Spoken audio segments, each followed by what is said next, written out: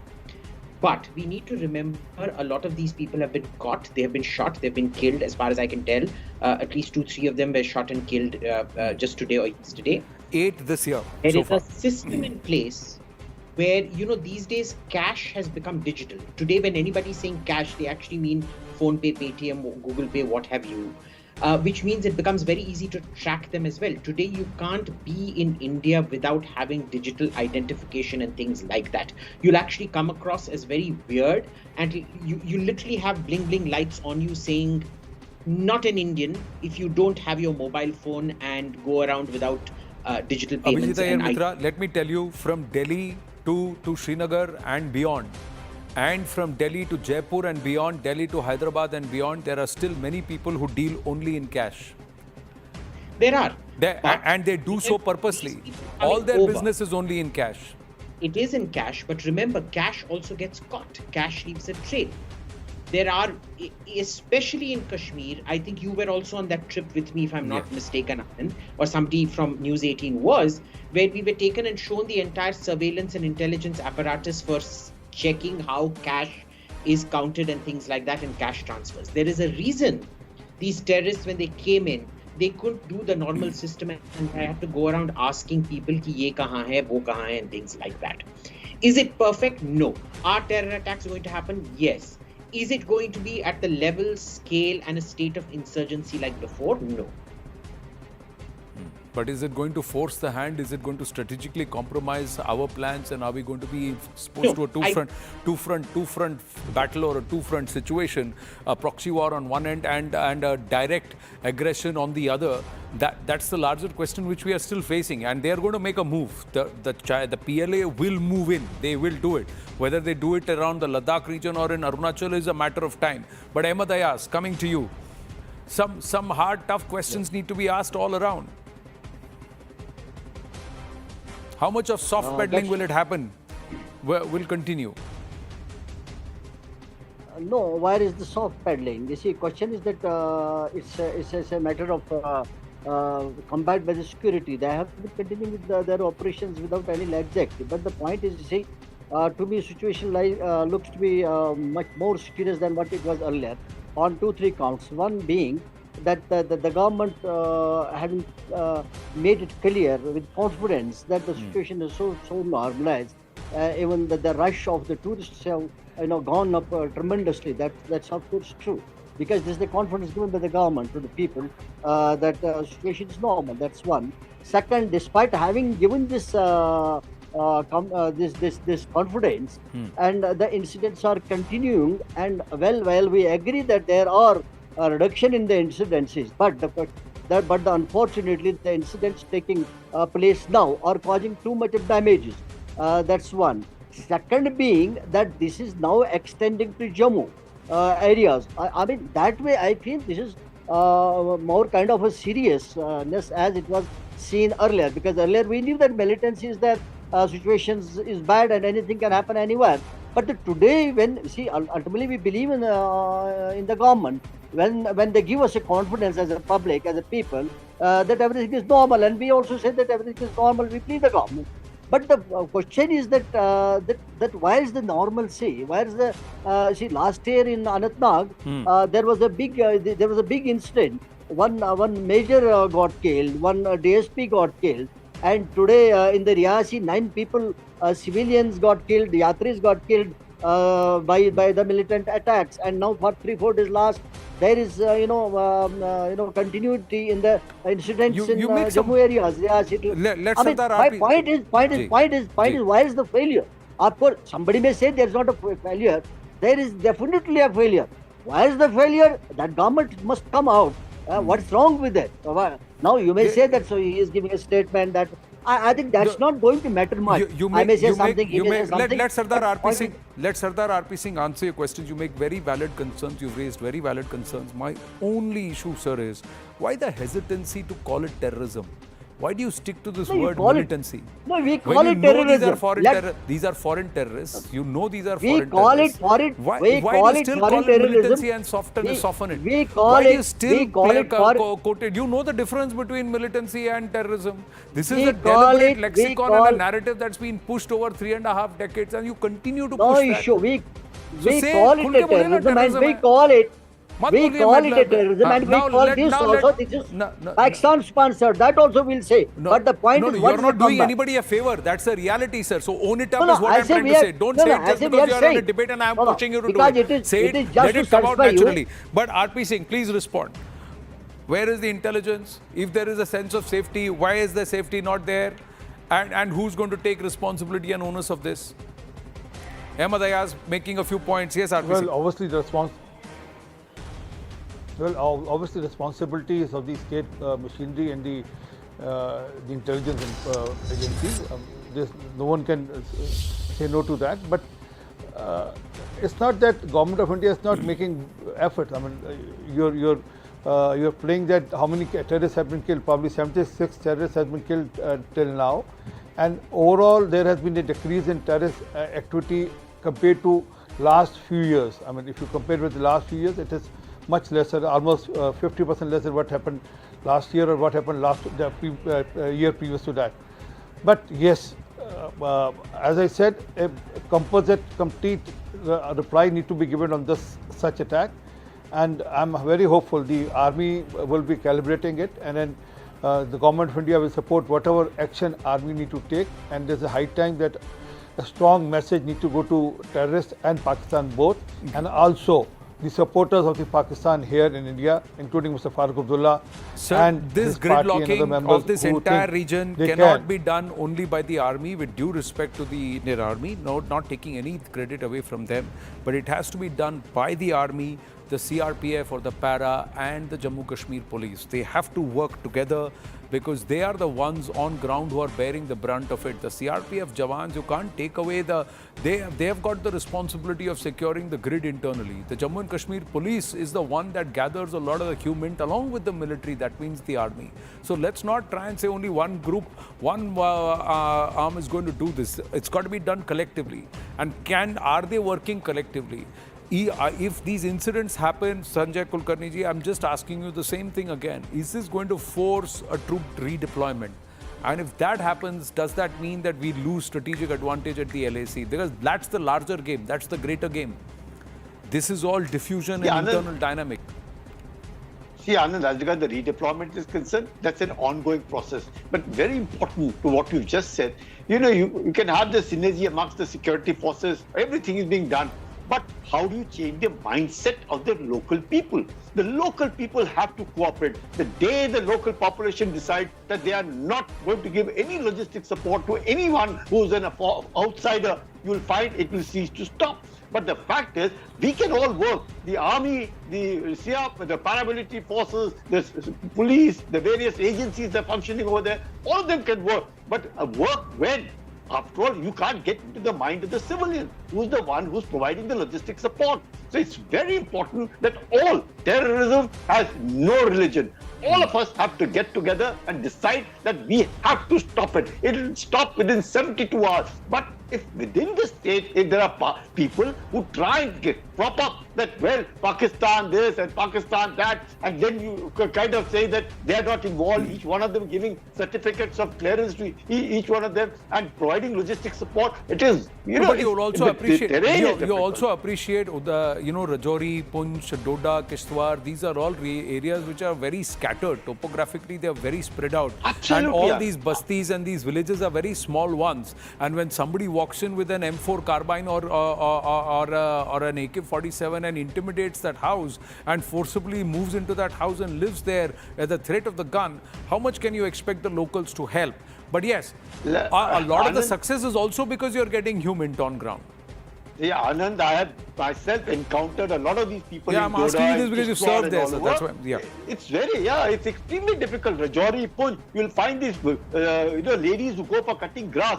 I would tell them, come on, show me what you're carrying. They would be carrying 10 chapatis. Now, who out of these girls are going to be eating 10? It's obviously for people over there to leave behind the food for these people over there. So all of them are deeply involved into it unless, now, way back 77, I still recollect, there would be people, local people asking, "Aap India se aaye hain?" So what is this indicative of? Of course, the abrogation of Article 370 and 35 alpha was essential to get rid of this mindset, to make them feel that they're part of this nation and they must feel so. But it may take some time for them to do so. Unless the people decide that they are going to stop this terror and they're going to fight it out together, you will find it very difficult. The security forces will continue to do the job. The government will continue to support. But they cannot be in silos, that some of them taking the benefits of development and at the same time, within one family, I've seen a teacher, I've seen a militant, I've seen an engineer, I've seen a doctor in Doda.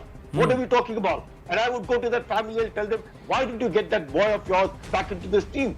So this is where it is. It is very difficult. Of course, it's challenging. Hopefully, with the development coming up, people have realized that it's not worth it. You see the POK noises coming in from there, that they want to merge with India. They have seen for themselves what Pakistan has done to them. So all this will help. But yes, it's a challenge that we have to take it up and take it up front and ensure that these incidents don't happen again. I just want to remind everyone of the numbers, ladies and gentlemen. It's come down to 6 incidents in the first 6 months this year, from 107 plus in 2022.